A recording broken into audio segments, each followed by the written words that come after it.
মাজার নিয়ে যাদের চুলকানি আছে, মাজার দেখে যারা বেরাদরি ইসলাম রাগে রাগান্বিত ফায়ার হয়, শিরক ও বেদাতের ফতোয়া ঠকে নিজ নিজ মাদ্রাসাতে দারুল ইফতাতে কথা নোট করে যাও।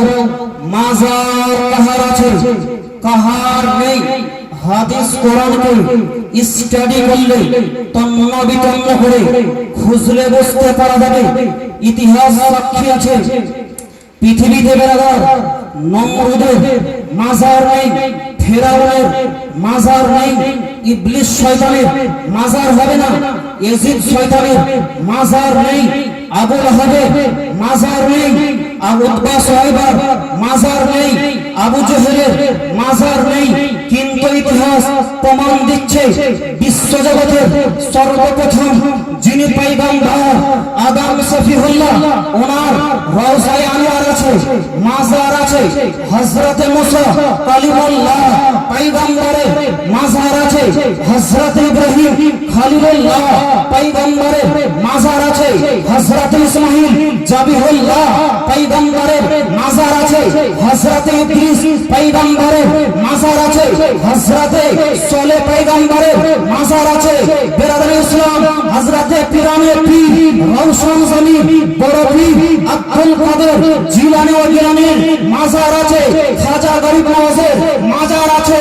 আমাদের বেরাদরি ইসলাম খাজা বাহাদুর নকশবন্দি মাজার আছে, মুজাদ্দিদ আল ফেসানি মাজার আছে, আলা হযরত ফাজলে বেরেলভী মাজার আছে, মুফতি আজমিনের মাজার আছে। যিনি কুতুবদের বেরাদার সরদার কুতুবদের যিনি ইয়াদব পাগি নামে দাদা হরিশপুরি মাজার আছে।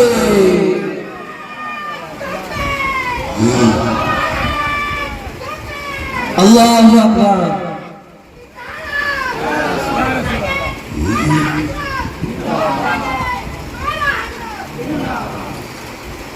আল্লাহওয়ালা বহু বলেছেন শুনেছেন। আল্লাহওয়ালা মানে কি নোট করে যান।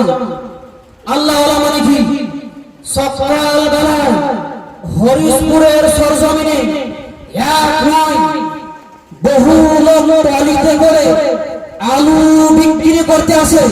আলুওয়ালা মানে কি যার কাছে আলু পাওয়া যায় তাকে বলা হয় আলুওয়ালা, যার কাছে শাক পাওয়া যায় তাকে বলা হয় শাকওয়ালা, যার কাছে পেঁয়াজ পাওয়া যায় তাকে বলা হয় পেঁয়াজওয়ালা, যার কাছে রসুন পাওয়া যায় তাকে বলা হয় রসুনওয়ালা, যার কাছে মাংস বা মিট গোশ পাওয়া যায় তাকে বলা হয় গোশওয়ালা, যার দোকানে চা প্রাপ্ত হওয়া সম্ভব হয় তাকে বলা হয় চাওয়ালা, মিষ্টি যার কাছে পাওয়া যায় তাকে বলা হয় মিষ্টিওয়ালা।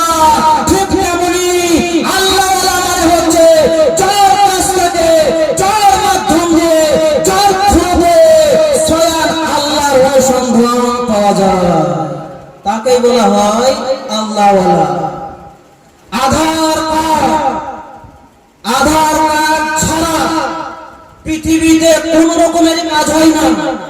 স্কুলে প্রয়োজন আধার কার্ডে, কলেজে প্রয়োজন আধার কার্ডে, থানাতে প্রয়োজন আধার কার্ডে, চাকরি পেতে হলে আধার কার্ড ছাড়া কাজ হয় না। আধার কার্ড পৃথিবীতে এত মূল্যবান, আমাদের কাছে দামি। ঠিক তেমনি যাহারা মুরিদ যাহারা ভক্ত দরবারে থাকতো প্রয়োজন পড়লে পীর ওলিয়া উলিয়াদের সব সমগ্র কাজকর্ম করত, তাহাদের ফ্যাসিলিটি কি নোট করে যান। নকশবন্দি মুজাদ্দিদি তরিকার মুরিদ ভক্ত আপনাদের জন্য সুসংবাদ, আপনাদের জন্য খবর নোট করে নিন। মুরিদ হয়ে লাভটা কি হবে? বেরাদরি ইসলাম যেদিন ইন্তেকাল করবেন, মারা যাবেন, সমাজকে বর্জন করে কবরকে অর্জন করবেন, সেই দিন আপনাকে একটি কার্ড তৈরি করে দেওয়া হবে। এই কার্ডের উপরে বেরাদরি ইসলাম মুহাম্মাদুর রাসূলুল্লাহ পয়গম্বরের সিগনেচার থাকবে, দস্তখত থাকবে, সহি করা থাকবে। এবং এই কার্ডটি বেরাদরি ইসলাম এক নম্বর কার্ডের নাম হলো কাদরিয়া, দ্বিতীয় নম্বর কার্ডের নাম হলো চিশতিয়া, তৃতীয় নম্বর কার্ডের নাম হলো নকশবন্দিয়া, চতুর্থ নম্বর কার্ডের নাম হলো মুজাদ্দিদিয়া। যার কাছে থাকবে বিরাজ করবে ফেরেশতারা, যখনই দেখতে পারবে বুঝতে পারা যাবে পীর ওলিয়া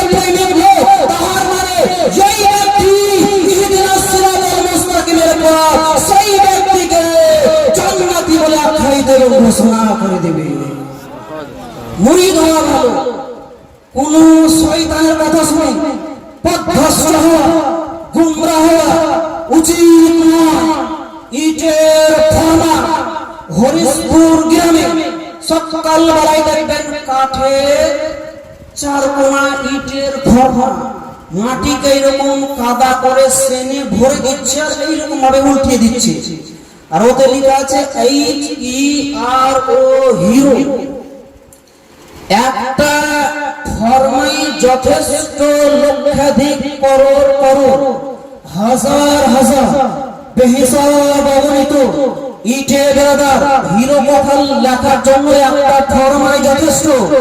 ঠিক তেমনি এই ফর্মাতে হরিশপুরের মাটিকে দিলে হিরো লেখা উঠবে, বোলপুর গ্রামের মাটিকে যদি ভরে হিরো লেখা উঠবে, সিউড়ির মাটিকে যদি ভরা হয় একই কথা ইটের গায়ে লেখা উঠবে। পাকিস্তানের মাটি ভরে দেয় তবুও হিরো লেখা উঠবে, ভারতের মাটি ভরে দেয় হিরো লেখা পাবে, ইসলাম বাংলাদেশের মাটিকে ভরে দেয়, আমেরিকার মাটি ভরে দেয় একই কথা লিখা পাবে হিরো। ঠিক তেমনি আপনি কাদরিয়া তরিকা হলেও, চিশতিয়া তরিকা হলেও, নকশবন্দি হলেও, মুজাদ্দিদি হলেও আমরা কিন্তু একই ফরমান লোক। সেই ফরমান নাম হচ্ছে মুহাম্মদুর রাসূলুল্লাহ। এই মুহাম্মদুর রাসূলুল্লাহ ফরমাতে যারা এসে যাবে বেরাদুল ইসলাম তারাও জান্নাতে হিরো হিসেবে আখ্যায়িত হয়ে যাবে। এই জন্য বেরাদুল ইসলাম আমাদের মুরিদ হতে হবে এবং কোন তরিকার বদনাম করা ঠিক নয়। মাজারে কি আল্লাহর ওলিরা জিন্দা না মরা? কোরআন থেকে আপনাকে দলিল দিচ্ছি, বহু লোক নামাজ পড়ে জাহান্নামে গিয়েছে, বেঈমান হয়েছে, কিন্তু সুবহানাল্লাহ